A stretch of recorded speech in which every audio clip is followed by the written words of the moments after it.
Bali tersohor karena seni dan budayanya yang adiluhung.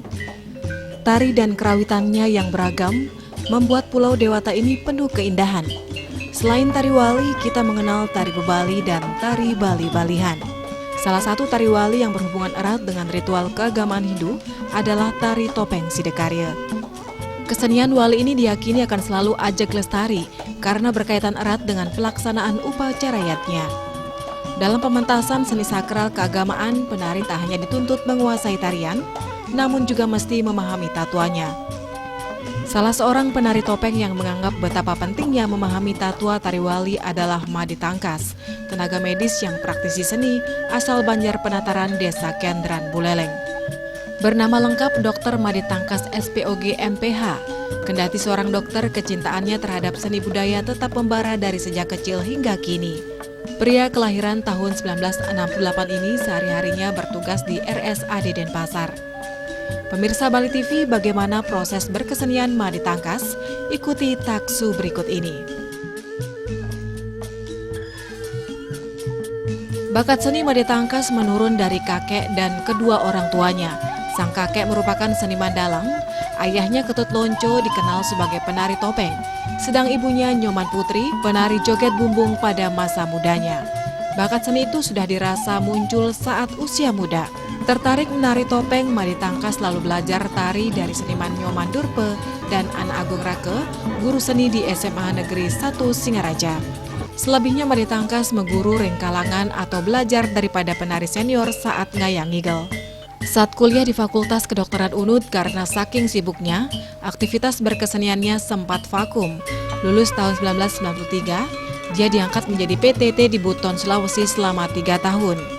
Kemudian melanjutkan pendidikan spesialis kandungan di Universitas Brawijaya Malang lulus tahun 2003. Gelar magisternya diperoleh di Universitas Gadjah Mada Yogyakarta lulus di tahun 2010. Saat menyelesaikan dokter spesialisnya itulah, dia justru memiliki waktu senggang kemudian aktif lagi menekuni bidang seni. Layaknya anak-anak Bali di seluruh Bali, ketika anak-anak tentu tempat bermainnya adalah kalau bukan di Bali Banjar, di sawah, kemudian dan di lingkungan sekitarnya. Nah, demikian juga keseharian saya pada saat masa kecil. Pada saat masa kecil banyak menghabiskan waktu bersama teman-teman di Bali Banjar, bermain-main, apakah itu menggambel, kemudian belajar menari di sana. Dari situ tumbuhlah kecintaan kepada seni tradisional kita, terutama kepada seni tari. Nah, semakin besar saya juga pernah belajar dengan almarhum Bapak Nyoman Durpe, kemudian juga dengan salah seorang guru saya saat SMA, Bapak Ana Agung Rake. Beliau adalah pengajar seni di SMA 1 Singaraja. Dari beliau-beliau itu saya diajarkan untuk memahami bagaimana seni tari itu, bagaimana tandang tangkap tangkisnya seni tari Bali.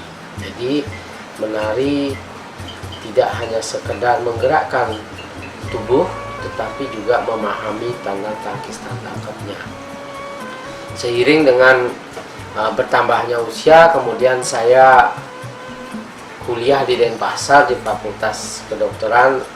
Di awal-awal kuliah saya masih juga sempat menari dengan beberapa teman pada acara kekeluargaan FK UNUD, BKFK gitu. Itu tahun 87 kalau tidak salah, tahun 87 atau 88 sempat menari juga. Nah, cuman setelah itu karena kesibukan sebagai seorang mahasiswa kedokteran, akhirnya menyita waktu saya untuk menekuni ilmu kedokteran, sehingga waktu untuk menekuni kembali seni jauh sekali berkurang. Kemudian saat tamat dokter, kemudian bertugas di Buton, kembali saya bergaul dengan para transmigran yang berasal dari Bali, ada yang berasal dari Gianyar, dari Karangasem, dari Singaraja, mereka berkumpul.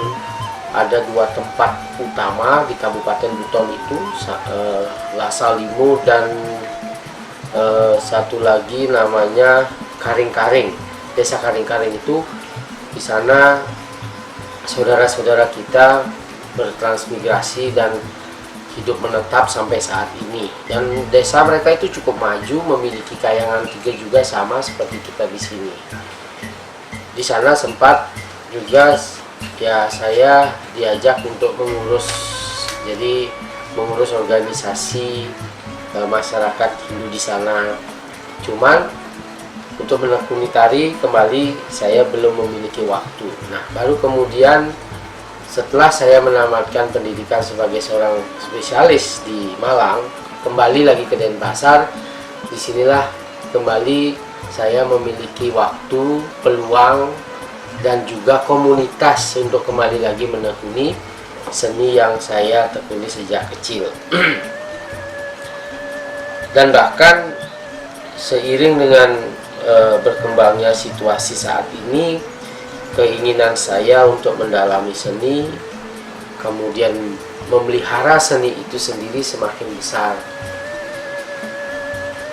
Saya berusaha untuk menghimpun berbagai elemen masyarakat, baik itu seprofesi maupun bukan seprofesi, tapi jika berminat dalam bidang seni apa saja, saya berusaha untuk ikut terjun di dalamnya, sehingga sampai saat ini saya memiliki beberapa atau aktif di beberapa kelompok seni, baik seni tari, seni tabuh maupun seni musik. Jadi seni musik itu misalnya seni musik keroncong, saya punya grup namanya, ada grup Pesona Dewata. Kalau seni tari, kami para dokter yang merupakan alumnus FK UNUD itu memiliki sanggar yang bernama Hippocrates Bali Harmony. Nah, kemudian seperti itu. Jadi pada kesempatan ini saya merasa mendapatkan peluang untuk berpartisipasi dalam mengajarkan seni yang kita miliki. Jangan sampai nanti seni ini menjadi punah, dan saya juga berusaha mengajak anggota keluarga saya juga aktif di dalamnya. Kalau dilihat cerita dari keluarga saya, itu kakek dulu merupakan kakek buyut barangkali itu merupakan seorang dalang. Kemudian ayah saya sendiri konon katanya dulu seorang penari. Cuman saya sendiri belum pernah melihat beliau menari. Sedangkan ibu adalah seorang penari joget bumbung di desanya dulu waktu ketika muda. Namun setelah berkeluarga tidak lagi melakoni aktivitas seninya. Jadi barangkali dari perpaduan darah-darah seni itu, Astungkara mengalir juga di darah saya, sehingga saya begitu mencintai seni Bali. Dilahirkan memiliki potensi seni sebuah anugerah bagi Mani Tangkas. Betapa tidak, lewat senilah dia bisa ngayah ngigel, sekaligus ikut melestarikan seni budaya di tengah-tengah kesibukannya menjalankan swagina sebagai tenaga medis. Bahkan banyak manfaat dirasakan ketika menekuni dunia seni. Hidupnya dirasa semakin seimbang. Saya mendapatkan keuntungan secara tidak langsung dari aktivitas saya menggeluti seni, baik itu seni suara maupun seni tari dan tabuh. Banyak orang yang memiliki pendapat bahwa hidup itu harus seimbang. Jadi otak kanan dan otak kiri kita harus seimbang katanya. Nah, kita tahu eksakta merupakan sisi lawan dari non eksakta. Eksakta adalah sisi yang sebaliknya dari seni budaya. Nah, saya sangat berterima kasih, saya sangat bersyukur memiliki kecintaan pada dua-duanya, sehingga dengan menikmati, melakoni, beraktivitas seni, saya merasa kehidupan saya sehari-hari menjadi seimbang. Di satu sisi saya bekerja sebagai seorang dokter yang penuh dengan ilmu-ilmu eksakta, ilmu pasti, tekanan-tekanan psikologis dalam bekerja. Di sisi lain, ketika saya menjalankan aktivitas seni ini, maka tekanan-tekanan itu akan menjadi berkurang dan mungkin bahkan bisa dibilang sangat kecil pengaruhnya bagi kejiwaan saya. Nah, keseimbangan ini oleh sementara orang sangat diharapkan terjadi pada dirinya, dan saya sangat bersyukur hal ini terjadi begitu saja dengan kecintaan saya terhadap seni budaya Bali. Jadi menurut saya pribadi sangat bermanfaat apabila kita bisa mencintai atau menggeluti satu bidang seni di samping pekerjaan utama kita. Pada dasarnya manusia itu memiliki dua sisi eksak dan non eksak. Nah, jikalau kita bisa menyeimbangkan kedua sisi ini, maka di bidang kesehatan pun itu bermanfaat. Jadi imunitas tubuh kita itu akan lebih baik, tidak gampang sakit, kehidupan kita akan terasa lebih ceria. Dan kalau kita hubungkan sekarang dalam kondisi COVID seperti ini, istilah imun booster itu menjadi istilah yang sangat relevan terjadi apabila kita juga menggeluti apa yang menjadi hobi kita, terutama di bidang seni. Para sesepuh kita sangat mengetahui bahwa esensi seni itu sangat luhur, karena seni itu lahir dari luhurnya budi cipta dan karsa. Jadi pendalaman terhadap suatu hal dengan kehalusan budi akan menghasilkan ciptaan seni.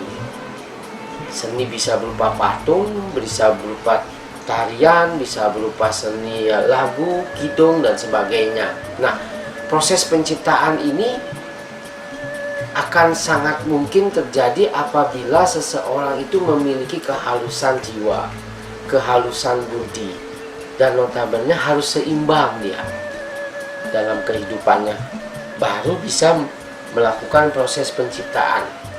Nah, kita dengan menikmati saja bisa menerima manfaat keseimbangan itu, apalagi kalau kita bisa atau mampu untuk menciptakan. Nah, keseimbangan inilah yang akan meningkatkan imunitas, kekebalan tubuh kita. Kita menjadi lebih riang. Kalau dalam segi medis, maka adrenalin kita akan seimbang, sehingga penyakit apapun akan lebih sulit mengenai kita. Kita akan menjadi lebih sehat, hidup kita menjadi lebih ceria. Tentu penyakit itu tidak mudah untuk menyerang kita, termasuk juga COVID yang sekarang lagi mewabah di negeri ini. Itu makanya Dinas Kesehatan, pemerintah melalui Dinas Kesehatan selalu mendengungkan, ayo seimbangkan booster kita, booster imun kita dengan berbagai aktivitas yang positif yang disukai. Di samping tidak lupa juga untuk menjaga protokol kesehatan seperti mencuci tangan, memakai masker, menjaga jarak, kemudian dan ada imannya, menjaga iman, imun dan aman itu. Jadi ada konsep pencegahan COVID-19 dengan menjaga iman, menjaga imun dan menjaga keamanan kita. Jadi seni menurut saya memegang peran. Sebagai seorang dokter, Mahdi Tangkas berusaha membagi waktu dengan baik antara menjalankan swagina dan ngayah ngigel. Namun baginya sesibuk apapun masih tersedia slot waktu yang bisa dimanfaatkan untuk ngayah menari topeng. Ia pun senang melakoninya. Ngayah ngigel pun sudah banyak dilakukan bersama teman-teman, baik di Bali maupun luar Bali, seperti Surabaya dan Yogyakarta. Saat ngayah menari, banyak pelajaran berharga yang diperoleh dari para seniornya, terutama petuah terkait tari topeng. Menari topeng tak asal menghafal gerakan tarinya, namun harus diimbangi dengan pemahaman tatwa atau filosofinya. Tari wali penuh filosofi mesti ditarikan dengan penuh keikhlasan sehingga muncul taksu. Pemahaman tatwa ini sangat penting diteruskan ke penerus. Kita memiliki waktu yang sama, 24 jam sehari, itu sama untuk semua orang. Kita membagi waktu itu mulai bangun pagi, kemudian beraktivitas sesuai dengan pekerjaan kita, swagina kita sebagai apa di dalam masyarakat kita. Kemudian setelah itu membagi waktu untuk keluarga, membagi waktu untuk kesenangan sendiri dan sebagainya. Tentu hal ini kalau dibilang mudah ya mudah, kalau dibilang sulit ya sulit. Jadi tergantung bagaimana kita memandang kegiatan-kegiatan, aktivitas-aktivitas yang kita miliki sesuai dengan skala prioritasnya. Tentu kita memiliki skala prioritas. Mana yang harus kita prioritaskan mungkin mendapatkan porsi waktu yang lebih banyak.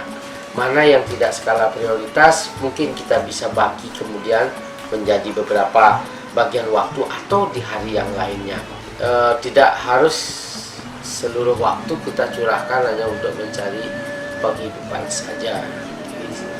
Menurut saya masih ada ruang-ruang di mana waktu itu diisi untuk kegiatan-kegiatan yang kita sukai dan bermanfaat bagi diri kita sendiri, keluarga maupun masyarakat sekitar kita. Termasuk waktu kita untuk ngayah. Karena kalau kita menjadi seniman tari tentu tidak bisa dipisahkan daripada ngayah. Baik ngayah di pura-pura Satkayangan, Dangkayangan maupun ngayah di mana saudara kita ataupun masyarakat yang kita kenal, sahabat-sahabat kita memiliki pekerjaan adat dan membutuhkan kehadiran kita sebagai seorang seniman tari topeng. Nah, hal ini menurut saya sangat bisa dibagi waktunya. Jadi kapan kita harus bekerja, kapan kita harus ngayah, kapan waktu untuk keluarga, sejauh ini saya bisa untuk mengaturnya.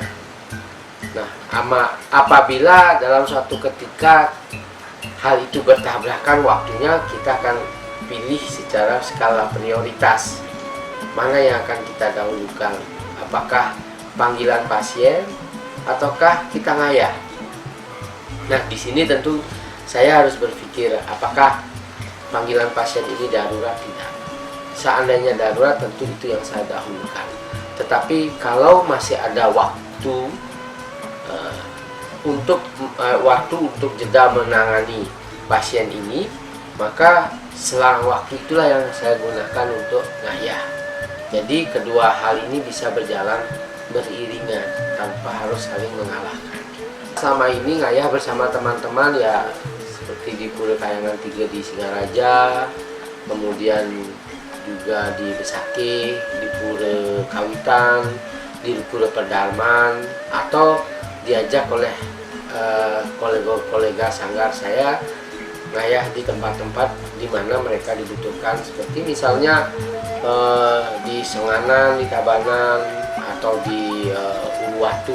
Pernah juga kita ngayah di Pura Jagakarana di Surabaya, kemudian di Jogja pada saat Interlinggih di Pura Bangun Tapan, di sana juga kita ngayah, kemudian ngayah di Kupang pernah juga. Jadi intinya di mana saudara-saudara kita membutuhkan, sekiranya kita bisa dipakai, kita akan datangi. Jadi untuk bisa menarikan terutama tari wali, tentu kita tidak bisa asal menari. Pernah suatu ketika ada seorang senior seniman yang sudah sepuh, dia ngajak ngayah, tiang iringan beliau ngayah. Di situ ada pelajaran yang saya petik dari beliau itu, di mana beliau mengatakan kepada saya supaya ketika menari itu jangan ulah menari, ulah ngelepatan lima kata bahasanya. Artinya beliau berpesan kepada saya supaya kita juga tidak hanya sekedar menghafalkan gerakannya, tetapi juga mengartikan atau mendalami filosofi tari itu. Apa yang mendasari tatua, apa yang mendasari, terutama apabila kita menarikan tari-tari wali. Ya, jadi menarikan tari wali tentu harus penuh keikhlasan sehingga taksunya bisa timbul. Nah, bagaimana kita menghadirkan taksu tari itu? Tentu kita harus memahami bagaimana filosofinya, bagaimana tatua yang mendasari dari tari wali tersebut. Karena tanpa itu tentu seperti apa yang dikatakan oleh senior tadi, bahwa kita ulah menari, ulah ngelepatang lima kita raosipun seperti itu. Jadi taksu tidak akan mungkin muncul. Nah, pemahaman tentang tatua, pemahaman tentang filosofi tari yang ditarikan ini sangat penting untuk diteruskan kepada pergina-pergina muda kita sekarang. Jadi sekarang ini banyak sekali, saya yakin banyak sekali muncul pergina-pergina tari yang muda, yang penuh talenta, yang jauh lebih bertalenta daripada kami-kami ini, yang siap menggantikan regenerasi sebagai regenerasi kita ini. Nah, ini tentu harus dibekali dengan takwinya, sehingga tarian-tarian sakral, tarian-tarian wali ini dapat ditarikan penuh dengan kehikmatan, penuh dengan keluasan, penuh juga dengan jiwa yang ngayah, yang tulus ikhlas. Saat ngayah menari, Made Tangkas hampir tak menemui hambatan berarti. Semuanya bisa diatasi karena didasari niat yang tulus. Justru banyak hal positif yang diperoleh. Ia banyak bertemu penari yang bertalenta, dari mereka lah ia mengaku banyak belajar, termasuk tetuak dalam menarikan topeng wali. Tatkala menarikan topeng pance, yang paling sulit baginya adalah menarikan dalam Asa Wijaya dan dalam Sidakarya. Saya mulai dari duka. Sejauh ini saya merasa tidak ada atau paling tidak saya merasa mungkin itu bukan duka bagi saya. Hambatan. Kalau hambatan barangkali ya sedikit banyak tentu ada. Jadi dimana kita menari paling jadwalnya jam 7, kita harus akhirnya menarinya menunggunya terlalu lama seperti itu ya. Hal ini seringkali ditemukan. Seringkali kita temui, terutama kalau upacara itu menyangkut upacara yang di tingkat Banjar, yang harus melibatkan begitu banyak orang. Kalau saya pribadi, saya memaklumi itu. Jadi itu yang sering terjadi. Dinamika saat kita ngayah juga seringkali menjadi hambatan. Cuman saya sejauh ini semua hambatan itu bisa diatasi karena kami datang dengan niat tulus untuk ngayah. Jadi tidak ada lagi niat selain ngayah, sehingga kami bisa menerima kondisi seperti itu sebagai apa adanya. Jadi tidaklah mengurangi keinginan kami untuk ngayah. Kalau sukanya banyak, malah lebih banyak sukanya kalau saya. Dimana pada saat saya ngayah, saya dapat bertemu begitu banyak komunitas orang-orang yang punya talenta seni yang luar biasa. Dari beliau-beliau itulah saya lebih banyak belajar sebenarnya. Bagaimana menarikan tari topeng tua yang benar, bagaimana menarikan tari topeng beracuk yang kelihatannya hanya bermain-main tetapi sesungguhnya penuh filosofi. Kemudian bagaimana tetua-tetua yang harus disampaikan saat kita menarikan tari topeng wali itu. Dan terutama sekali karena saya sering diminta untuk memuput, untuk nyolahang ide dalam Sidakarya. Dari beliau-beliau itu saya mendapat pelajaran yang banyak bagaimana tatua daripada dalam Sidakarya yang berfungsi sebagai pemuput upacara itu harusnya ditarikan. Jadi menurut saya lebih banyak sukanya malah daripada dukanya. Dan hambatan apapun ketika kita ngayah dengan hati yang ikhlas, saya yakin betul itu akan dapat diatasi dengan baik. Kalau yang paling sulit itu kalau dalam topeng wali atau topeng pance itu adalah menarikannya adalah dalam Asa Wijaya yang paling sulit menurut saya, karena penongkohan yang halus, gerakan yang mantap, sepenuh hati, itu paling sulit menurut saya. Yang kedua, kesulitannya bukan di bagaimana kita menarikan, tetapi bagaimana kita mengisi ketokohan daripada tarian yang kita lakukan, yaitu tari pemuput topeng dalam Sidakarya itu yang paling sulit. Kalau kesulitan pada saat menarikan topeng Sidakarya itu ada pada bagaimana kita mengisi diri kita, sehingga diri kita ini bisa membawa perbawa, membawa wibawa daripada dalam Sidakarya ini sendiri. Karena menarikan tokoh dalam Sidakarya menurut saya tidak sembarang. Semua penari topeng saya yakin bisa menarikan, tetapi menarikan dengan tatua yang benar, dengan filosofi yang benar, menurut apa yang saya amati tidak semua seperti itu. Jadi ini yang sulit. Ya, jadi bagaimana kita menghadirkan taksui di dalam, bagaimana kita melaksanakan upacaranya saat kita menari itu.